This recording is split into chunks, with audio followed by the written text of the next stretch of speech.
शङ्करांश भूम शङ्करार्यपीठसद्गुरून् शुद्धसत्त्वभासुरान् सुवर्त्मनीतभूसुरान् सर्वभूतसौख्यदान् क्षमाकरान् यतीश्वरान् या असातित्या यदि अपराध्यो मोक्षः तदा जगत्कृतिना करे तथा यदि पितृलोककामो भवति श्रीगुरुवायानुर्वा विद्याविद्यानाञ्च गोपत्रादिभिः न कार्यब्रह्मविदे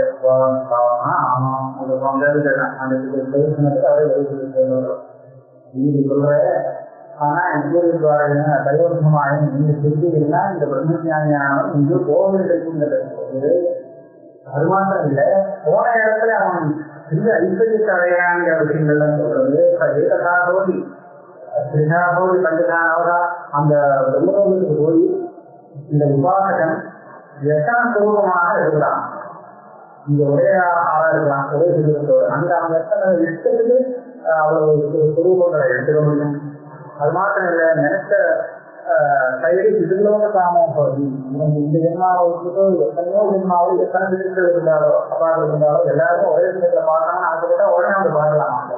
அவன் நினைச்ச மாத்திரத்தினால அவங்களுடைய விஷயம் சிந்திக்கிறது. இந்த வழிகள்லாம் வருது. ஸ்ரீகிருவா யானகிருவா இத்தியாதி சுத்தினாலே போகச்சா இந்த முன்னூத்தி அந்த எல்லாம் போகல அப்படின்னு சொல்லிட்டா இந்த சித்திகள்லாம் யாரை பத்தி சொல்றது இல்லையா? அதனால நீங்க அது வேற கருத்து வரணும்னு காரிய பிரம்மோதயத்தான் இது வேற. நான் சொல்ற பிரம்மம் பரதம். இந்த சுருத்துக்கள்லாம் சொல்லியிருக்கிறது காரிய பிரம்மம். காரிய பிரம்மம்னா அந்த ஹிரண்யகர்ப்பம். ஹிரண்யகர்ப்பம் வந்து அந்த சத்தியலோகம் ஒரு லோகத்துல இருந்துச்சு. அந்த லோகத்துக்கு இருந்துட்டு ஒரு வேலை இருக்காரு. விவாதாரம் போகிறது அந்த லோகத்துக்கு லோகத்துல போய் அவருடைய உதாரணத்துக்கு பலமான ஐஸ்வர்யத்தாங்க. காரியேது பிரம்மணி யாரையா காரணி ஏகமேவாசி உத்தரநாண்யத்தை சத்தியனக்கும் சத்திய வித்யாதி இது காரிய பிரம்மமாகத்தான் சொல்லணுமா இல்லாட்ட இதுக்கே இருக்கும். ஏன்னா இந்த காரிய பிரம்மத்தை அடைஞ்ச உபாசகாலுக்கு ஏகம் ஏன்னா இவ பல ஸ்திரீகள் வரும், அந்த வெளியே வரும், அவ விளையாடி சாப்பிட்டு விவகாரம் பண்ணிட்டு இருக்காங்க அந்த சொல்றது.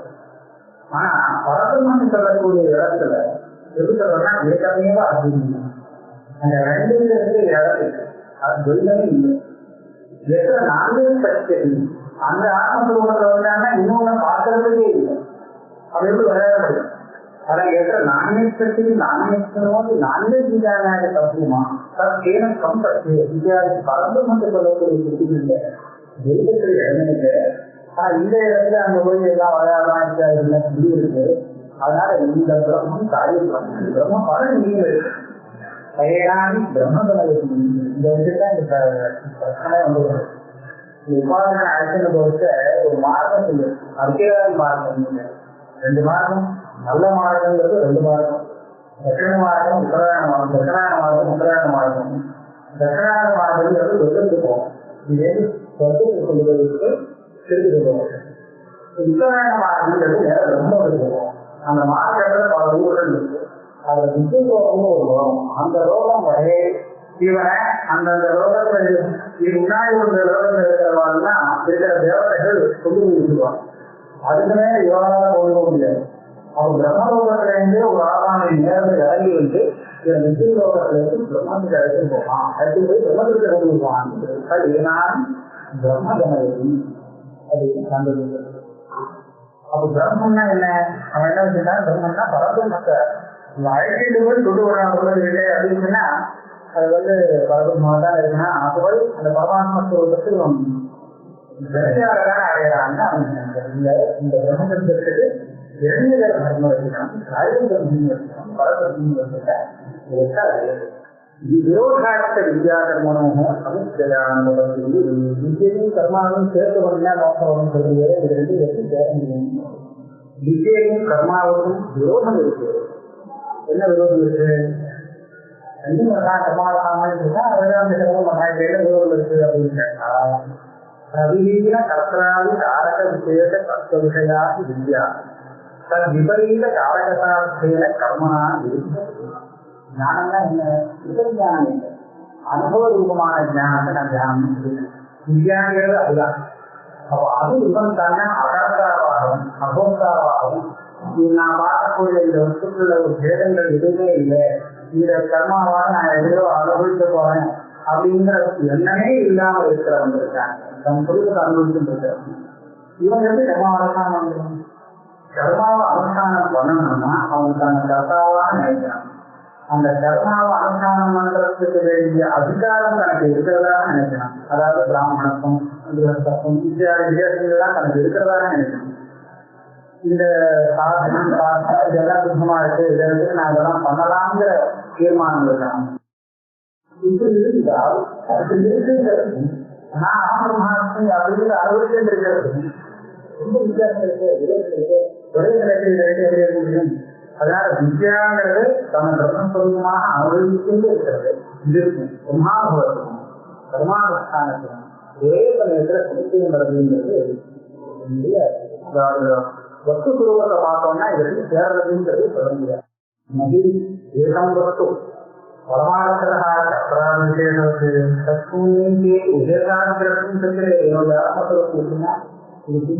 பிரம்மஸ்வரூபமாகவும் அதே கர்த்தரூபமாகவும் இருக்கு அப்படின்னு எவனாலும் புரிந்து கொள்ளுமா?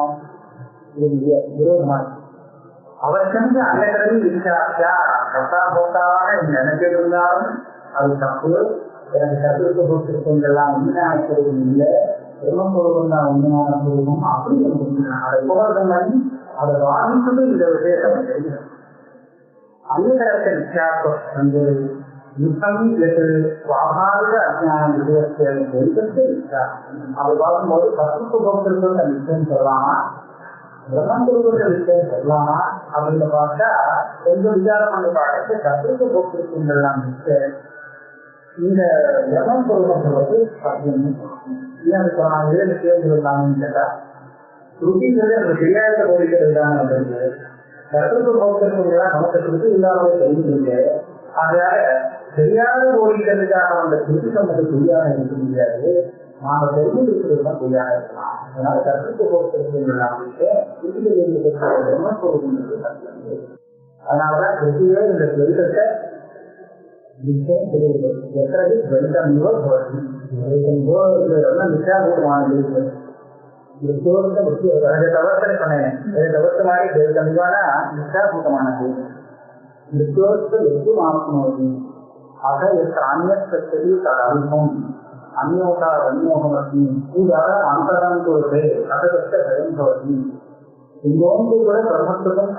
தனக்கும் நடுவில் ஒரு வேதத்தை பார்த்துட்டாங்க. ஆனா அப்போ பயப்பட வேண்டியதுனா நமக்கு பயம்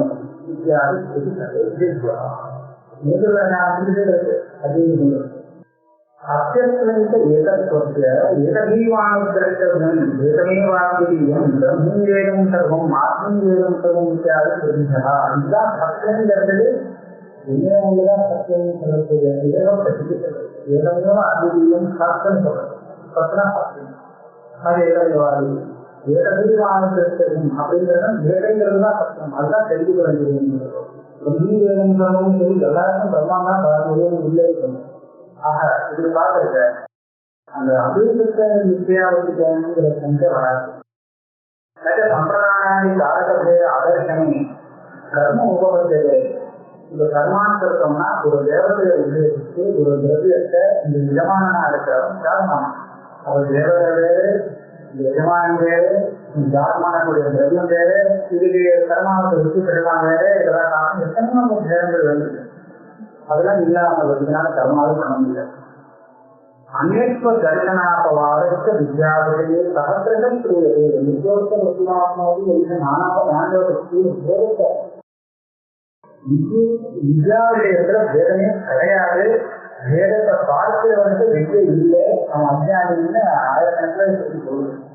அதான் விரோதா வித்யாரமான அவசிய சமுத்திரையாக போகிறது. அதனால என்னதுன்னா வித்யைக்கும் கர்மாவுக்கும் சுவாவமே பிரகாசத்திலும் இருந்துக்கும் இருக்கிற மாதிரி விருப்பமாக இருக்கு. அதனால இதற்கு சேர்த்து மோசத்தை அடையலாங்கிறது விதிகத்வா கர்மணாம் ஸ்ருதி விரோதம். அதாவது இப்போ மோட்சத்துக்கு எது சாதனம்னு சொல்லலாம்?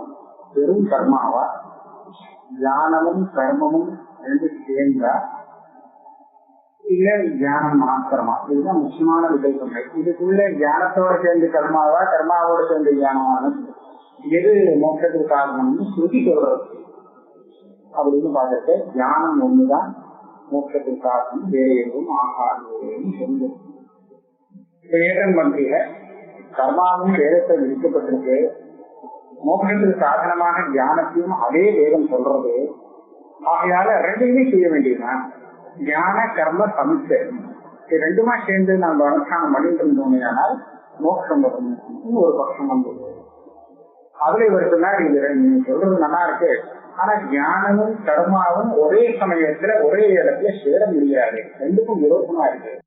ஏன்னா கர்மாவுக்கு வேண்டிய அந்த பேத ஞானமும் இந்த ஞானம் வித்யான்னு சொல்றது அபேத ஞானம் ரெண்டும் பரஸ்பர விருத்தமாக இருக்கிறதுனால இது ரெண்டும் ஒரே காலத்துல சேர முடியாது. அதனால ஞான கர்ம சமுச்சயங்கிறது தப்புன்னு சொல்லுகிறோம். இப்ப என்ன சொல்றாங்கன்னா, ஞானத்துக்கும் கர்மாவுக்கும் விரோதம்னு நீ யுக்தியால தான் சொல்ற. கர்மாவுக்கம் பண்ணணுமே ஆனால் அவனுக்கு கர்த்தா காரகம் இந்த பேதங்கள்லாம் தெரிஞ்சிருந்தா தான் கர்மாவை பணஸ்தானம் பண்ண முடியும், இல்லாட்டா முடியாது. ஆனா ஞானத்துக்கு பேத ஞானம் போகணும், அப்பதான் அபேத ஞானம் தான் ஞானம் அப்படிங்கிறதுனால விரோதமா இருக்கு அப்படிங்கறத நீங்க யுக்தியை வச்சு சாதிக்கிறேன். கர்மாவுக்கும் ஞானத்துக்கும் விரோதம்னு. ஆனா ஸ்ருதிக்கு எதிர்த்தா போல யுக்தி உபயோகப்படாது. அதுக்கு பிரபல பிராபல்யம் இல்லை. கர்மாவையும் ஸ்ருதியை விதிச்சிருக்கு, மோட்சத்துக்கு சாதனமாக ஞானத்தையும் அதே ஸ்ருதி சொல்றது. ஆகையால ஸ்ருதியுடைய ஒரு மதத்துல, ஸ்ருதியோட எண்ணெய் அபிப்பிராயத்துல கர்மாவுக்கும் ஞானத்துக்கும் விரோதமே இல்லை. கர்மாவுக்கும் ஞானத்துக்கும் விரோதம் இருப்பதாக யுக்தியை வைத்திருந்து நீ சொல்றது ஸ்ருதிக்கு விரோதமா இருக்கு அப்படின்னு விகிதத்வா கர்மனாம் ஸ்ருதி விரோதம் இல்லை. நம்ம நேரடியா பார்த்தா இந்த கர்மாவுக்கு ஸ்ருதி விரோதம் ஏற்படுற மாதிரி இருக்கு. அப்படி இல்லை. ஸ்ருதியே கர்மாவையும் விதிக்கிறது, ஞானத்தையும் பிரதிவிடுக்கிறது. ஆகையால இது ரெண்டுக்கும் விரோதம் இருக்கக்கூடாது. விரோதம் இருப்பதாக நீ யுக்தியை கொண்டு சொல்றையே, அதுதான் எல்லா கர்மமும். யாராவது கர்மம் பிரதானமா வைதிக கர்மான்னு சொன்னோம்னா அது மொத்தம் முதல்ல வரும். ஆனா கர்மாங்கிற பதத்துக்கு வேதத்தினால சொல்லப்பட்ட எல்லா கர்மம் யாகம் தான் இல்லை. மனுஷன் எப்படி இருக்கணும்னு முதல்ல உபநயனத்திலேருந்து ஆரம்பிச்சு அதெல்லாம் சொல்லியிருப்பார். என்னென்ன சம்ஸ்காரங்கள் சொல்லியிருப்போம், அவன் எப்படி நடக்கணும், அதாவது லோக விவகாரத்துல எப்படி நடக்கணும்னு சொல்றதோ அது கூட அஹிம்சா எல்லாம் நல்லா சேர்ந்தது அப்படின்னு விதிதத்வா கர்மனாம் ஸ்ருதி விரோதி. இதுக்கு பாஷ்யக்காரரை வியாக்கியானம் பண்றார். எதி உபமிருத்திய கர்த்தாதி காரக விசேஷம் ஆத்மீகத்துவ விஜயானம் விஜீயதே சர்பாதி காந்தி விஜயான உபமர்த்தக தஜ்வாதி விஷய விஜயானவது தர்ஹி பிராப்தः கர்ம விதிஸ்ருதீனாம் நிர்விஷயத்வா விரோதம். ரஜ்ஜுவில சர்ப்பம்ங்கிற ஞானம் ஏற்படுறது, அதுக்கப்புறம் இது சர்ப்பமே கிடையாது, இது ரஜ்ஜுதான் அப்படிங்கிற ஞானம் ஏற்படும். இப்ப இந்த ரெண்டு ஞானத்தையும் யோசி. முதல் ஞானத்தை பிராந்தி, இது சமன் அப்படின்னு சொல்றோம். ரெண்டாவது ஞானம் அதுக்கு பாதக ஞானம். இந்த ரெண்டாவது ஞானத்தினாலதான் முன்னாடி உள்ள ஞானம் சமயங்கிறதே நமக்கு தெரியும். இந்த ரெண்டாவது ஞானம் வரலன்னு சொன்னா முதல் ஞானத்தை நம்ம யதார்த்தம் நினைச்சிட்டு இருக்கோம். அப்ப ரெண்டாவது ஞானம் இருக்கு, ரெண்டு ஞானம், இது அந்த சர்ப்ப ஞானத்தை பிராந்தியாக்குறது. இதுதான் பாதம். அப்படியாக இதே போல நமக்கு கர்மாவுக்கு வேண்டிய ஞானங்கள் இருக்கு, பேத ஞானம். இந்த எல்லா பேத ஞானத்தையும் உபனிஷத் சொல்லக்கூடிய ஆத்மீகத்துவ விஞ்ஞானம்ங்கிறது பாதிக்குமையானால் இந்த கர்மாவுக்கும் ஞானத்துக்கும் விரோதம்னு நீ சொல்லலாம். ஏன்னா ஒரே சமயத்துல ஒருத்தன் அந்த வஸ்துவை சர்ப்பமாகவும் ரஜுவாகவும் முடியாது, தெரிஞ்சுக்க முடியாது. இன்னும் சர்ப்பமா பார்க்கலாம், இல்லையே சர்ப்பம் இல்லை ரஜுதான் அப்படின்னு தான் பார்க்கலாம். ரெண்டுமா இருக்கட்டான்னு சொல்ல முடியாது. அதே மாதிரி இந்த பேத ஞானமும் அபேத ஞானம் பிரதி சர்ப்ப ஞானம் போல இருந்தால் நீ சொல்ற விரோதம் பொருத்தமாக இருக்கும். ஆனால் அப்படி இல்லை. நீ சொல்ற மாதிரி வச்சிருந்தோம்னா எப்படி அந்த சர்ப்ப ஞானங்கிறது சுத்த அப்பிரமாணமாக அழுகிறதோ அதே மாதிரி இந்த கர்மகாண்ட ஸ்ருதிக்கு அப்பிராமான்யம். இந்த ஒரு பிராமான்யமே இல்லாமல் போகும். ஏன்னா சுத்த பலனை ஏற்படுத்துறது கர்மகாண்ட ஸ்ருதின்னு சொல்ல வேண்டியது ஆகணும். அது சொல்லும் வேதத்துக்கு போய் அப்பிராமான்யம் சொல்ல முடியாது. அதனால கர்ம விதி ஸ்ருதினாம் நிர்விஷயத்வா விரோதா, கர்மாவை இருக்கக்கூடிய அந்த ஸ்ருதிக்கு ஒரு விஷயமே இல்லாமல் அப்பிராமான்யம்னா வந்து சேரும். விதிதானிக்க கர்மாணி சத விரோதோ நயுக்தா பிரமாணத்வா ஸ்ருதினாம் இதுவே அப்படி சொல்லக்கூடாது. அதனால 2 சாஸ்திரமும் பிரமாணம் அப்படின்னு சொல்லணும். அதனால நீங்க என்ன சொல்லணும்னா இந்த கர்மாவுக்கும் தியானத்துக்கும் விரோதமே இல்லை. அதனால தியான கர்ம சமச்சயங்கிறது தாராளமா செய்யலாம் வரலாம் அப்படின்னா நீ சொல்லணும் அப்படின்னு பூர்வ பக்தி கேட்கணும். அது சொல்றாருன்னா உகார்த்தோபதேசபரத்வா ஸ்ருதினா பதில் என்ன சொல்றாருன்னா ஸ்ருதி கர்மகாண்டத்துல கர்மாவை விதிச்சிருக்கு. இந்த கர்மாவை இந்த பரம் வேணும்னா இந்த கர்மாவை செய்யும், இந்த பரம் வேணும்னா இந்த கர்மாவை செய்யும் உதாரணமாக கர்மாக்களை விதிச்சிருக்கு. அதே சமயத்துல இந்த மாதிரி துஷ்டமான ஒரு துக்கம் வராமல் இருக்கணும்னா இந்த காரியத்தை விடாம செய், இதை செய் அப்படிங்கிறதையும் சொல்லியிருக்கு. ஆக ஸ்ருதி உனக்கு எது தேவையோ அதுக்கு சாதனத்தை சொல்லிக் கொடுக்கறதே தவிர அந்த சாதனத்துக்கு வேண்டிய வேத ஞானம் எல்லாம் சத்தியம்னு ஒண்ணு சொல்லிக் கொடுக்க. ஒரு விஷயத்தை புரிஞ்சுருக்கியோ உனக்கு இருக்கிற வேத ஞானத்தை வச்சுட்டு அது மேற்கொண்டு உனக்கு ஒரு சாதனம் சாத்திய சாதன பாவத்தை தான் தெரிவிக்கிறதே தவிர நீ தெரிஞ்சதெல்லாம் சத்தியம். நான் உனக்கு சொல்லிக் கொடுக்கக்கூடிய சாதனங்களை சத்தியம் அப்படின்னு ஒண்ணு சொல்லி கொடுக்கலே. ஆனா அத்வைத ஸ்ருதி அப்படி இல்லை.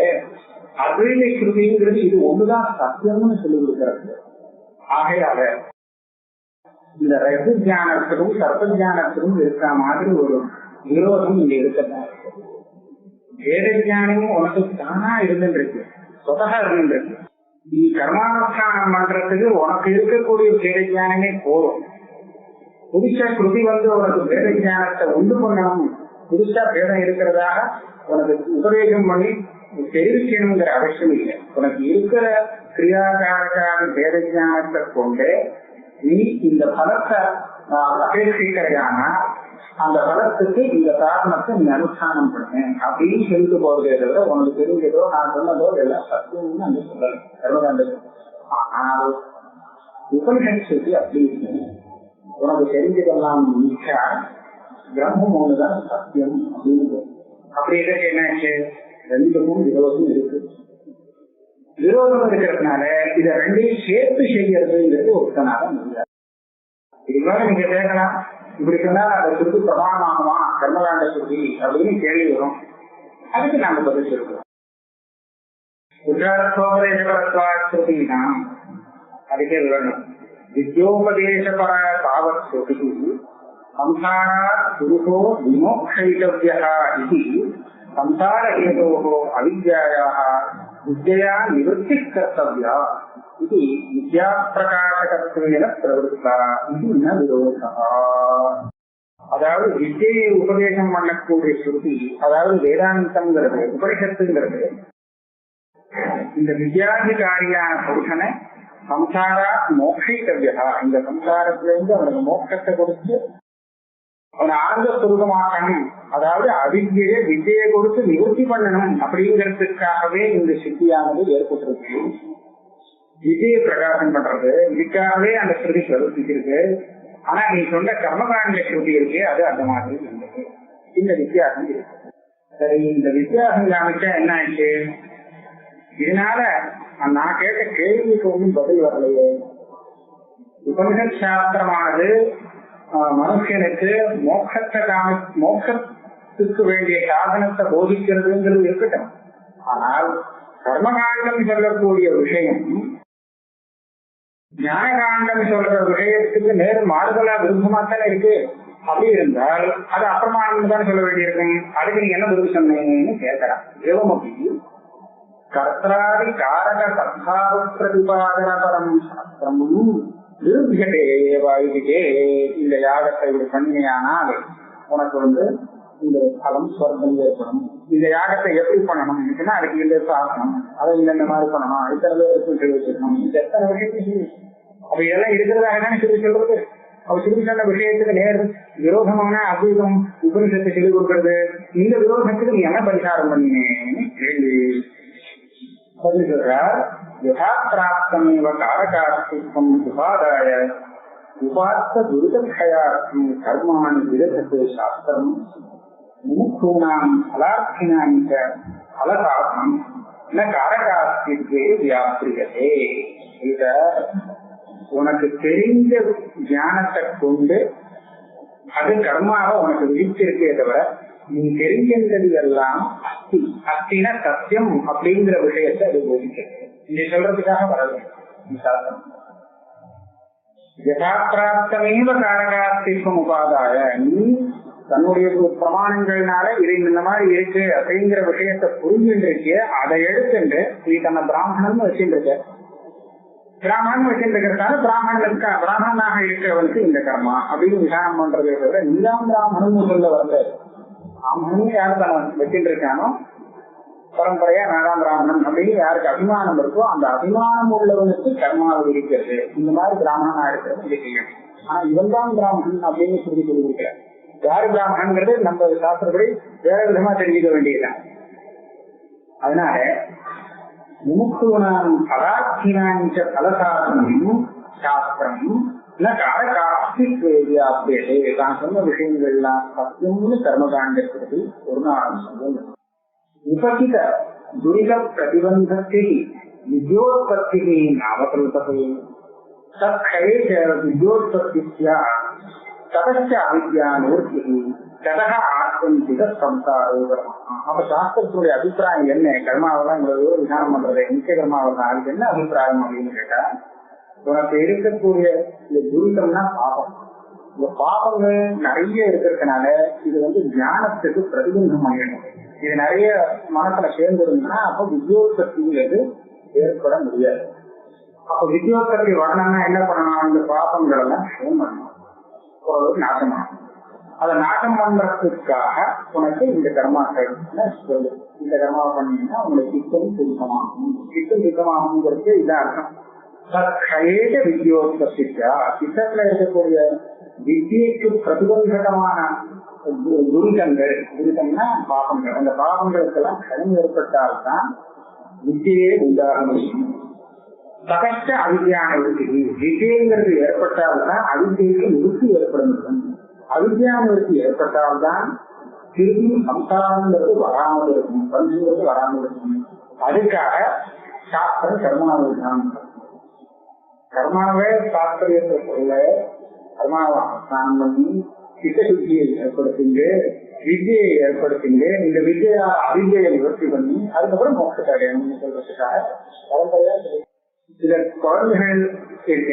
சில குழந்தைகளுக்கு சில விஷயத்துல பிரவೃತ್ತಿயை ஏற்படுத்துறதுக்கு அந்த குழந்தை எந்த விஷயத்துல புரிஞ்சுருக்கோ அதை நாம ஒட்டுங்களே நாம மேல் கொண்டு போக வேண்டியிருக்கு. அதுக்கு நேர ஒரே அடியா இருக்கிறது தப்பு அப்படின்னு சொன்னாக்க அதை புரிஞ்சுக்காது. அது புரிஞ்சுக்கிறதுக்காக அதனுடைய பாவனையும் நாம ஏற்றுண்டு கொஞ்சம் கொஞ்சமா அதை நல்ல வழிக்கு கொண்டு வர வேண்டும். அதே மாதிரி இந்த ஸ்ருதியானது நாம எந்த விதத்துல லோகத்தை பார்த்துட்டு இருக்கோமோ, துவைதத்தை பார்த்துட்டு இருக்கோமோ, அந்த துவைதத்தை எல்லாம் ஏற்றுண்டு பார்க்கறபடியே இருக்கணும். இதே வழியில போறப்போ உனக்கு நான் நல்ல வழி காமிக்கிறேன்னு சொல்லி கொஞ்சம் கொஞ்சமா அந்த சனி கொஞ்சம் கொஞ்சமா அந்த துவைதத்திலிருந்து இவனை விடுதலை வச்சு மோட்சத்துக்கு கொண்டு போறது. அதனால முதல் லெவல்ல இருக்கிறவாளுக்கு கர்மானுஷ்டானம் சொல்லியிருக்கு. அப்புறமா ஞானிகளுக்கு கர்மானுஷ்டானங்கள் தேவையில்லைன்னு சொல்றது. இதனால இந்த ஸ்ருதிக்கும் அந்த ஸ்ருதிக்கும் விரோதம் ஏதாவது அப்பிரமாணமாகும் நினைக்கிறாங்க. அபிச்ச அனாத்மதர்சினோகி அனாத்ம விஷய காம காமயமானச்ச கரோதி கர்மாணி ததக தத் சலோகபோகாய சரீரா உபாதான லட்சண சம்சாரா. சரி, இந்த கர்மகாண்டம் என்ன பலத்தை கொடுக்கறதுங்கிறத நம்ம பார்ப்போம். காமிய கர்மான ஒரு பலத்தை அபேட்சிக்கிறவன் அந்த பலத்துக்கு சாதனமான கர்மாவை அனுஷ்டானம். இப்ப யாருக்கு பலத்துல ஆசை வருது அப்படின்னு கேட்டா அவன் நிச்சயமா ஆத்மஜானியாக இருக்க மாட்டான். ஆத்மஜானி அனாத்ம விஷயத்துல ஒரு ஆசை உள்ளவனாக இருக்கவே மாட்டான். அப்ப யாரு ஆத்மஜானி இல்லையோ, அதாவது எவன் தன்னை காட்டிலும் வேறான ஒரு வஸ்துவை பார்க்கிறானோ அவனுக்குதான் அந்த வஸ்துவில ஒரு ஆசைங்கிறது ஏற்படும். அந்த ஆசை ஏற்பட்டதுனால அந்த வஸ்துவை அடையிறதுக்காக அதுக்கு வேண்டிய சாதனத்தை அவன் அனுஷ்டானம் பண்ணான். அனுஷ்டானம் பண்ணின சாதனம் நிச்சயமா பலத்தை கொடுத்தாலும் அது இந்த ஜென்மாவில் கொடுக்க முடியாமல் போகும்னா அந்த பலத்தை கொடுக்கறதுக்காகவே இவனுக்கு இன்னொரு ஜென்மாவை அது இருக்கிறது. இதான் கர்மாவால ஜென்மானம். இந்த கர்மா இந்த பலத்துக்காக பண்ணியாரு. திருப்பி இந்த கர்மா அந்த பலத்துக்காக சொல்லியாச்சுன்னா அது ஒரு நாள் சொல்லியாது. இந்த ஜென்மாவில அந்த கர்மாவுடைய பலம் இவனால அனுபவிக்க முடியல. அதனால இந்த கர்மா என்ன பண்றது? காத்துன்றது. அடுத்த ஜென்மாவை கொடுத்து ஜென்மா போனாலும் அடுத்த ஜென்மாவை கொடுத்து அவங்க அந்த பலத்தை அனுபவிக்கும்படியாக செய்யும். தத்பலோக போகாய சரீராத் உபாதான சம்சாரம். அதே மாதிரி அந்த சரீரத்துல அவன் வேற ஏதாவது கர்மா தான் பண்ணிட்டு இருப்பான். அந்த கர்மா அடுத்த சரீரத்துக்கு காரணமாயிடும். இதுதான் ஸ்ருதி, கர்மகாண்ட ஸ்ருதியால நமக்கு கிடைக்கக்கூடிய பிரயோஜனம். ஆனா உபனிஷத்து என்ன சொல்றது? ஆத்மீகத்துவ தரிசன விஷயாபாவா காமானுபவத்தி ஆத்மனிஜ அனன்யத்வா காமானுபவத்தோ சுவாத்மன்யவஸ்தானம் மோக்ஷா இத்யதோபி வித்யா கர்மனோ விரோதா. உபனிஷத்தை பார்த்தோம்னா உபனிஷத்தினால வரக்கூடிய ஞானம்ங்கிறது ஆத்மா ஒண்ணுதான் அப்படிங்கிற ஞானம் ஏற்படும். அதாவது தன்னை காட்டிலும் தனியாக வேற எதுவுமே இல்லை, தானே எல்லாம் அப்படிங்கிற ஞானம் தான் உபனிஷத்தினால சொல்லி கொடுக்கக்கூடிய ஞானம். இப்படி ஒருத்தன் தெரிகின்றானே ஆனால் அவனுக்கு ஆசைப்படக்கூடிய ஒரு விஷயமே கிடையாது. ஏன்னா தன்னை தவிர வேற எதுவுமே அவன் பார்க்கறது எல்லாரும் தன் சொரூபத்துல இருக்கு, தன் சொரூபமா தான் இருந்திருக்கு அப்படின்னு நினைக்கிறான். அப்படியானால் விஷயமே இல்லாததுனால இவனுக்கு காமனைங்கிறது ஏற்பட முடியாது. சரி, வேற விஷயத்துல காமனம் வேண்டாம், தன்னிடத்திலேயே அவனுக்கு ஆசை வரட்டமேன்னு கேட்டார். தன்னிடத்துல எப்படி ஆசை வர முடியும்? அதான் இருக்கே, தன் சொரூபமா தான் இருக்கு. இல்லாத வஸ்துவில தான் காமனைங்கிறது ஏற்படும். தனக்கு கிடைக்காத வஸ்துவை கிடைக்கணும் அப்படின்னு ஆசைப்படும். கிடைச்சிருக்கிற வஸ்துவில கிடைக்கணுங்கிற ஆசை வராது இல்லையா? அதனால ஆத்ம விஷயத்துல இவனுக்கு காமனை வரதாக சொல்ல முடியும். அதனால என்ன சொல்லணும்? ஆத்மாவை காட்டிலும் வேற விஷயத்திலையும் இவனுக்கு காமனம் இல்லை, தன்னிடத்துல இவனுக்கு காமனை இல்லை. இப்போ காமனை இல்லாட்டா கர்மா இல்லை. ஏன்னா கர்மா பண்றது எல்லாமே என்ன ஒரு காரணம் செஞ்சால் அதுக்கு பின்னாடி அதுக்கு மூல காரணமாக ஏதாவது ஒரு காமனை ராகம் இச்சைங்கிறது இருந்தது. அது ஆத்மகாமனுக்கு ஆத்மஜானிக்கு இல்லை. இல்லாததுனால அவன் செய்யறது கர்மா ஆகாது. கர்மா இல்லைன்னு சொன்னால் அதுக்கு மேல ஜென்மா வர முடியாது. ஜென்மா இல்லைன்னு சொன்னா அதுதான் மோட்சம்னு சொன்னாங்க. ஆத்மன்யவஸ்தானம் மோட்சா இத்யதோபி வித்யா கர்மனோ விரோதா. இப்ப இந்த மாதிரி சொன்னதுல நம்ம ரெண்டையும் பார்க்கணும். கர்மகாண்ட ஸ்ருதி எல்லாம் யாருக்கு கர்மாவை விதிக்கிறது அப்படின்னு கேட்டா காமனை உள்ளவனுக்கு, ஏதோ ஒரு விஷயத்தை அவன் அபேட்சிக்கிறவனுக்கு கர்மாவை சொல்றது. உபனிஷத்தினால வரக்கூடிய ஞானம் வந்தால் இது அழியோடு காமனையே ஒதுக்கி விடுவது. அப்படி இருக்க இந்த கர்மாவும் இந்த ஞானமும் சேர்ந்து அனுஷ்டானம் பண்ணணும் அப்படின்னு சொன்னா எப்படி சாத்தியம்? ஒத்து விரோதமான இருக்கு. அதனால இது முடியாது. இந்த ஞான கர்ம சமைச்சை பற்றி சொல்லவே முடியாது.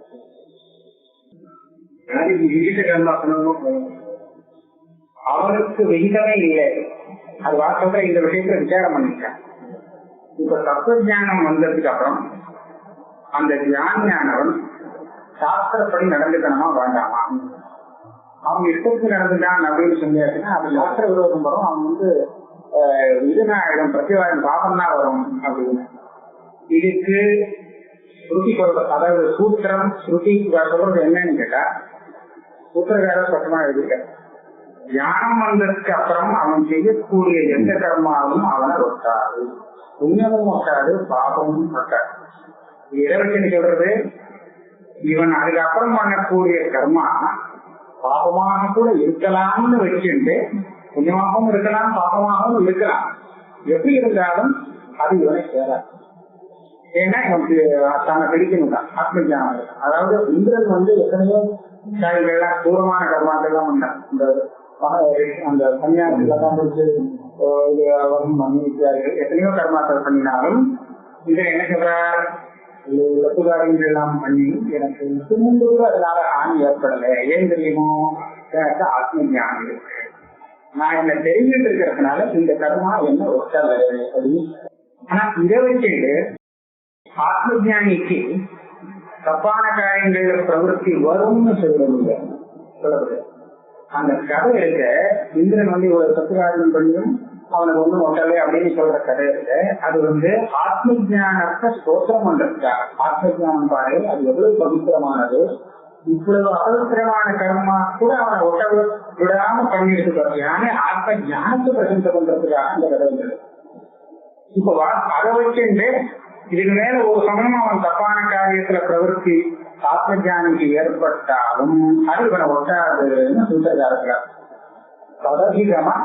ததவிகமே உத்தரபூர்வ அகயோகோ அசேஷ விநாசம் அப்படின்னு சூத்திரக்காரர்கள். வாஸ்தவத்துல இன்னொரு திருஷ்டியில பார்த்தோம்னா, தத்துவஜானம் வந்ததுக்கு அப்புறம் அவனுடைய சரீரமானது தத்துவஜானம் வரத்துக்கு முன்னாடி எந்த காரியங்களை செஞ்சிருந்ததோ அதே காரியங்களை செஞ்சிருந்தார். அதுக்கு காரணம் அவங்களுடைய சம்ஸ்காரம். இவன் புதுசா பண்ணணும் அப்படிங்கிற அபிப்பிராயத்துல ஒண்ணும் பண்றது இல்லை. ஏற்கனவே இதே வழக்கப்பட்டிருக்கு. இந்த காரியங்கள்லாம் வழக்கப்பட்டிருக்கு. அதே மாதிரி இன்னும் நாங்க ஓடி இருக்கு புராத சக்கரம் சமாபம். அப்படியானால் இதுக்கு முன்னாடி அந்த சரீரம் எந்த காரியத்தை பண்ணிட்டு இருக்குன்னு பார்க்கலாம். அது நிச்சயமா தத்துவஜானம் வரத்துக்கு முன்னாடி நல்ல காரியங்களை தான் பண்ணிட்டு இருக்காங்க. ஏன்னா தப்புகாரியம் பண்ணிட்டு இருந்தாங்க, தத்துவஜானம் வர முடியாது. பாவங்கிறது தத்துவஜானத்துக்கு பிரதிபந்தம் ஆயிடுது இல்லையா? அதனால இந்த சரீரத்துல அவனுக்கு ஏற்பட்ட அந்த பழக்கம் சம்ஸ்காரம் அப்படிங்கிறது நல்ல கர்மா விஷயத்துலதான் ஏற்பட்டிருக்கான். கெட்ட கர்மா விஷயத்துல சம்ஸ்காரம் ஏற்பட முடியாது. அதனால ஞானம் வந்ததுக்கு அப்புறம் இவன் பிரயத்தனப்படாமல் அந்த சரீரம் பழையபடியே கர்மா பண்ணிட்டு இருக்குன்னு சொன்னா அது என்ன கர்மாவா இருக்கணும்? நிச்சயமா நல்ல கர்மாவா இருக்கணும். அது கூட விதியாக அவன் செய்யறாங்கிறத விட பழக்கத்தை செஞ்சிருக்கும். அப்பவும் எதுக்காக செய்யணும் அப்படின்னு சில தியானிக்கு அது நல்ல கர்மாக்கள் நான் செய்ய வேண்டாம்னு தெரிஞ்சாலும் செஞ்சுட்டே போவோம் அப்படின்னு செஞ்சுட்டு இருப்பான். அதுக்கு என்ன அப்படின்னு கேட்டா பகவானே காமிச்சிருக்காரு கீதையில. நான் என்ன சொல்லிருக்கேன், நானவாப்தம் அவாப்தமும் பக்தேவத கர்மணி எதுக்கு அடுத்த வழி. அதுக்கு முன்னாடி நமே பார்த்தாஸ்தி கர்த்தவியம் லோகேஷு கணிதம். இவ்வளவு கர்மாக்கள்லாம் பண்ணி நான் எதையோ சம்பாதிக்க போறேன் அப்படின்னு நினைச்சுக்காரு. எனக்கு ஒன்றும் அடைய வேண்டியது எதுவுமே இல்லை. நானவாப்தம் அவாப்தமும். ஆனா நான் என்னுடைய கர்மாவை நியமமாக பண்ணிட்டு இருக்கேன். எதுக்காக பண்ணிட்டு இருக்கேன் அப்படின்னு கேட்டா எனக்காக இல்லை, இது லோகானுகிரகத்துக்காக. நான் ஒரு சமயம் இதை விட்டுட்டேன்னு சொன்னா என்ன பார்த்து இந்த அசைகள்லாம் ஏமாந்து விடுவோம். இவ அவைய பண்ணலைன்னா நான் இருக்கா இந்த கர்மாக்கள்லாம் பண்ணணும் அப்படின்னு நினைச்சிட்டு அவளும் பண்ணாமல் இருந்துடுவா. நான் பண்ணாம இருந்தேன்னா எனக்கு ஒன்றும் நஷ்டம் கிடையாது. ஆனா ஞானம் வராத இவாழ்ந்தால் கர்மத்தியாகம் பண்ணிட்டாவையானா அவளுக்கு நஷ்டம் உண்டு. அந்த மாதிரி அவள் நஷ்டப்படுறத நான் விரும்ப மாட்டேன். ஏன் அவளுக்கு அனுகிரகத்துக்காக என்னை பார்த்து அவள் கெட்டு போகணும் இருக்கணுங்கிறதுக்காக நான் இது பண்ணிட்டு இருக்கேன். எரிசியம் நவர்த்தேயம் ஜாது கர்மன் சந்திரிகா மமவர்மானவர்த்தந்தே மனுஷ்யா பாசா உச்சீயே லோகாக நகுரியாம் கர்மச்சேதம். நான் இந்த கர்மா அவர் பண்ணிட்டு இருக்கேன்னு சொன்னாக்க என்ன வாட்டி வளர்ந்து அப்படி போகாம இருக்கிறதுக்காக நடக்குது. அவன் தத்துவஞானியாக இருக்கிறவன் அவன் நல்ல கர்மாவை தான் பண்ணிட்டு இருப்பான். லோகானுகிரகத்துக்கு ஆரம்பத்துக்காக தப்பான காரியம் பண்ணணும். அதனால அவனுக்கு வரக்கூடிய பிரவருத்தியானது நல்ல கர்மாவில தான் இருந்தாகும். இது விசர்ஜனை. எங்கேயாவது ஒரு இடத்துல அபவாதமாக அவர் ஏதோ நமக்கு வேண்டாத காரியங்கள்லாம் பண்றாருன்னு சொன்னாலும் அது அபவாதம். அதனால அது கர்மாவுக்கும் அதுக்கும் அது கர்மாவில சேர்ந்ததே தத்துவஞானி பண்றது. ஏன்னா அகம் கர்த்தாங்கிற புத்தி புரஸ்தரமா பண்ணலையே. ஏதோ காலத்துல ஓடிட்டு தெரியும், அது கர்மாவில சேராது. விரோதாதேவச்ச வித்யா மோட்சம் பிரதி ந கர்மான்னு இவ்வளவு தூரம் சொன்னபடி இந்த ஞானத்துக்கும் கர்மாவுக்கும் விரோதம் இருக்கிறதுனால மோட்சம்ங்கிற புருஷார்த்தம் தனக்கு சாதனமாக கர்மாவை அபேட்சிக்காது. ஞானம் ஒண்ணுதான் மோட்சத்துக்கு சாதனம். அப்படியானா கர்மாவை அறுபடியா விட்டாச்சா, வேண்டவே வேண்டாம் விட்டாச்சான்னு கிட்ட வில்லை. மோட்சத்துக்கு சாதனமான அந்த ஆத்ம ஜானம் வரத்துக்கு கர்மாதான். கர்மா இல்லாட்டா சுத்தி வராது, தியானம் வர முடியும். ஆத்மராசேது பூர்வோபதித பிரதிபந்த அபநயத்வாரேன வித்யாஹேதுக்கும் பிரதிபத்தியந்தே கர்மாணி வித்யானி. அது நித்திய கர்மாக்கள் தான் சொல்றோம். காமிய கர்மாக்கள்லாம் அது காமனையை கொடுத்துருக்கும், பலத்தை கொடுத்துருக்கும். அதை சொல்லல, இந்த நித்திய கர்மாக்கள் இருக்கு, இது நமக்கு பாபக்ஷயத்தை ஏற்படுத்தி அமோபாத்த விருதக்ஷயத்தை ஏற்படுத்தி சித்தவிதியை ஏற்படுத்தி அது மூலமாக ஞானத்துக்கு வழிபடி கொடுக்கிறது. அதையேவ அஸ்மி பிரகடனே உபநியஸ்தான கர்மாணி நித்தியவோட்டாமா. இது உபனிஷத்துல ஆரம்பத்துல இத்தனை கர்மாக்களை பற்றி சொன்னதே இந்த விதத்துல கர்மா மோட்சத்துக்கு உபயோகப்படுறது அப்படிங்கிறதுக்காகத்தான் அவிரோதா கர்ம உபயோகிக்கிறதுனா. ஆக கர்மகாண்ட ஸ்ருதியெல்லாம் சர்வதா அப்பிரமாணம்னு நான் சொல்லல. ஞானகாண்டத்துல வரக்கூடிய யோகியதை இருக்கு, ஞானத்தை விஜய சம்பாதிக்கிற யோகியதை வரத்துக்கே காரணமான கர்மாவை சொல்றதுனால கர்மகாண்ட ஸ்ருதியை அத கேவலாயா ஏவ வித்யாயா பரம் ஸ்ரேயா இது.